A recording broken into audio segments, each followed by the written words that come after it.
sabah khabaran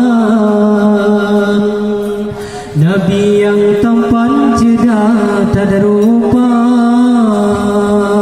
di Nabi Yusuf di Namro Mesir 7 tahun sampai dalam penjara Siti Zulaikha laki berkawin Yusuf hanetin golong promasa Yusuf hanetin golong promasa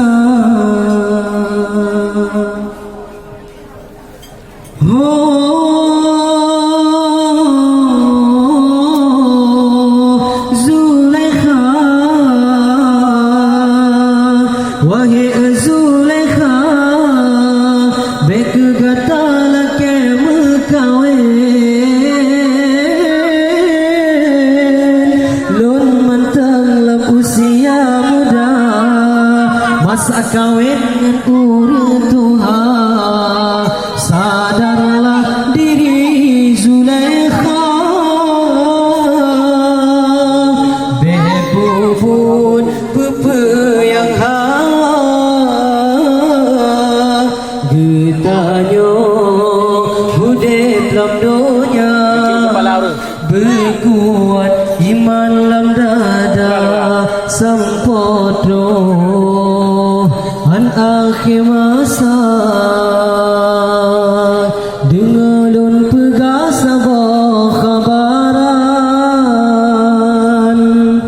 Nabi yang tampan cerdas tak ada rupa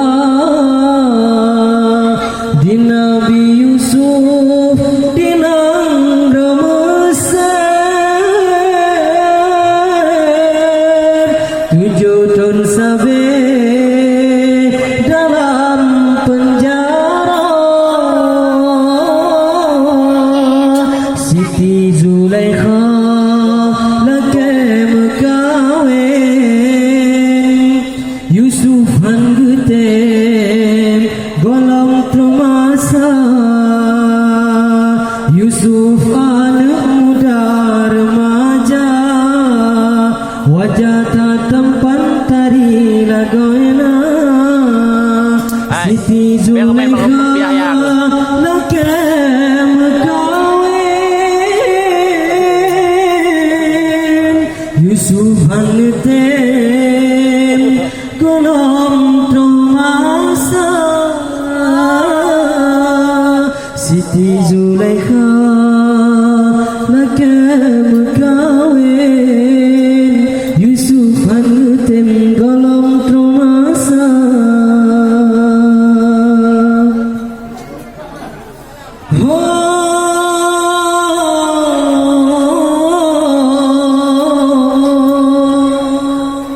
Zulaikha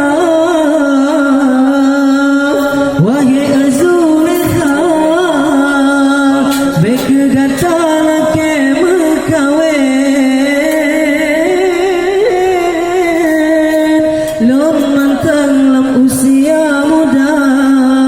mungkin kawin dengan gata sadarlah diri Zulaikha bebubut pupu yang getanyo hudip dalam dunia berkuat iman dalam dada sampot